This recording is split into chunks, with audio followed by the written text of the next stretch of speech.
I took a beat down trying to go register to vote. But I'm way ahead of myself because I want y'all to know I'm Fannie Lou. I was born in Montgomery County, Mississippi, that is, back in 1917. I was the 20th child in my family. 20th. Thank God it wasn't no birth control, because I know my mama wouldn't have had me. So we grew up sharecropping, my family did. And I was playing one day, six years old, on a plantation owner said, Fannie, can you pick cotton? I said, I don't know, sir. She said, well, Fannie, if you pick 30 pounds, I'm going to get you some candy at the end of the week. So I went on and I picked me some 30 pounds of cotton. Then y'all know that next week, he wanted 60. And I didn't even get no candy. And I went on picking cotton ever since. I was about 13 years old and I was picking 200 to 300 pounds a week. And you know, this is when I got to be sick and tired of being sick and tired. Because when you're a sharecropper, there's a bunch of its in it. Because what happens is, first you got to plant it. You got to plow it. You got to break it up. You got to chop it.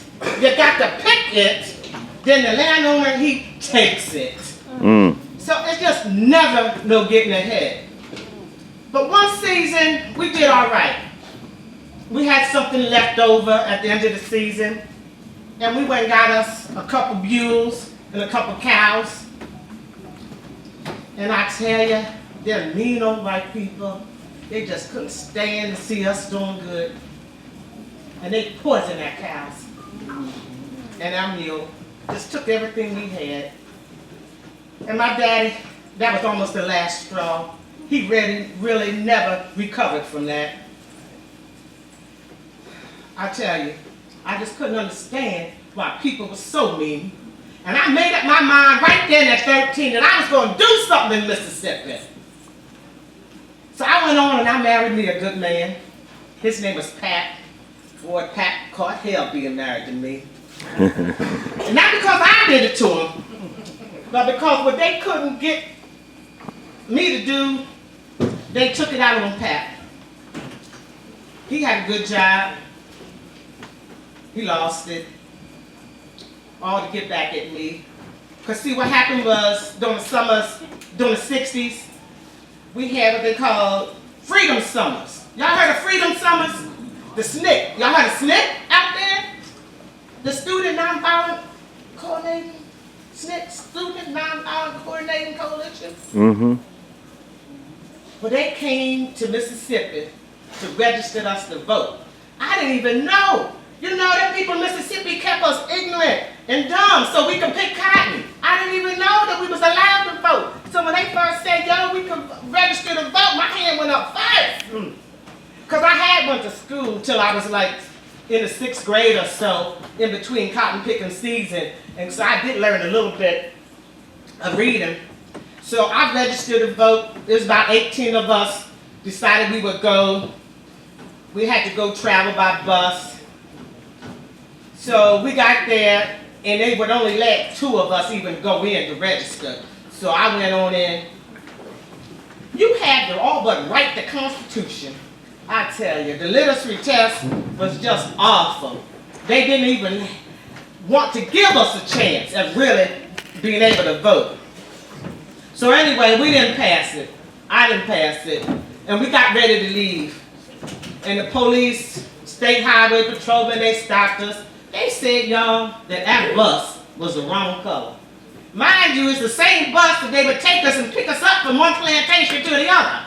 But now that we're using the bus driver to go register to vote, the bus is the wrong color. We all had to go in their pockets and scrape up a fine so they can let that bus driver take us on back down the road. Then we get back to the plantation, and my plantation owner, he finds out that I don't register to vote. And he kicks me off the plantation.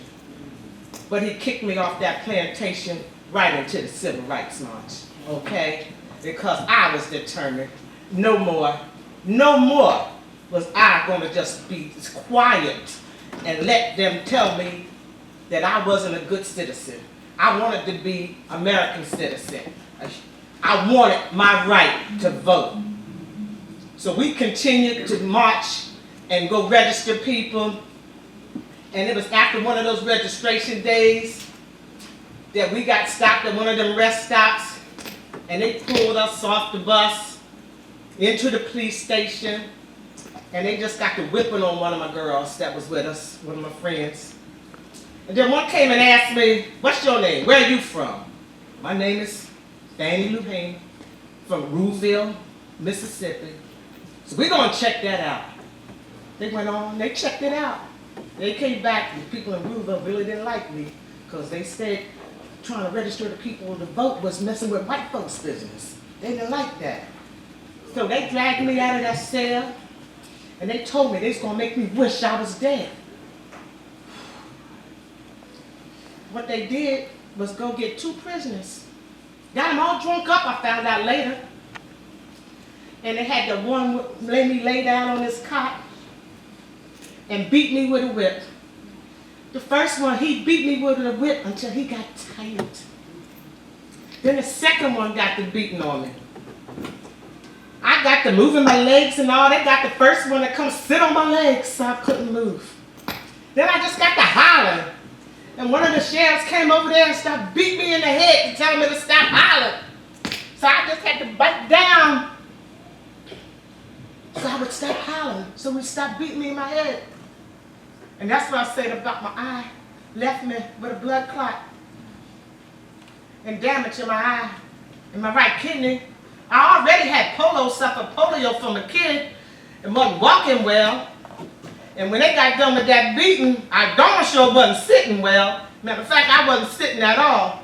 6 or so days later, when they finally came and was able to get us out,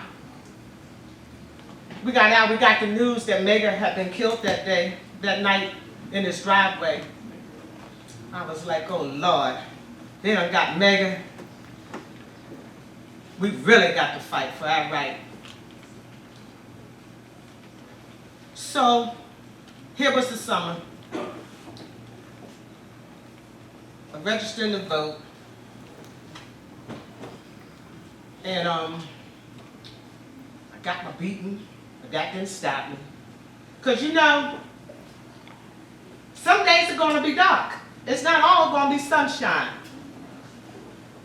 But when my mama told me, when I asked her why weren't we white, because I just wanted to know, why is it that the black people is doing all the work and got nothing, and white people ain't doing none of the work and got everything? But she told me, baby, you got to respect yourself. We have a lineage of ancestors that come from, but we never learned about that. We learned about the doctors later on that said blood plasma that saved lives. Crystal Maddox, Banneker, Benjamin created Washington, D.C. He designed all of that, y'all. But we didn't know. So I decided that we was going to register to vote no matter what it took. So we got beat, all of us, but that didn't stop us. Got kicked off the plantation, I told y'all. My friends, I couldn't really go over their house because they shot all up in their houses looking for me like it was going to stop. But when the time was done and over, we had 60,000 registered in Rouville, Mississippi. I even ran for office just because I knew I wasn't going to win, but I wanted them to know that things could be done. And I found out too that you can't have political power without economic power. So we started farms, raising pigs because you know we got to eat. And I just want y'all to know before I go that what I've been hearing about y'all folks is up north is that y'all didn't get beat like we did down south trying to register to vote. But y'all don't get them out to the polls like you ought to. I just don't understand how you could freely register and with them taking advantage of it, going to the polls and making a difference. Not educating yourself about who's in position and who's running for office. I seen a couple judges up in here today, and I want to give glory to God for that. Because I know, yeah, praise it up. Because it was a long time in history here in this little Montgomery County, that we didn't have but one, and even after he retired. So I thank God that there's a new day. I know there's councilmen, former ones, present ones, and school board people. We got to make our vote count. Next election is coming up, and mercy, mercy, mercy, mercy for the next presidential election. Whoever gonna be there, because y'all, things just ain't been right. You know, why is it we got more money going to building prisons than to our schools? Tell me, it just ain't right. It just ain't right. But that's okay, because I'ma still learn how to fight. I'ma still be in fighting. All right, y'all take it easy, and I'll be back again. All right, y'all have a good night.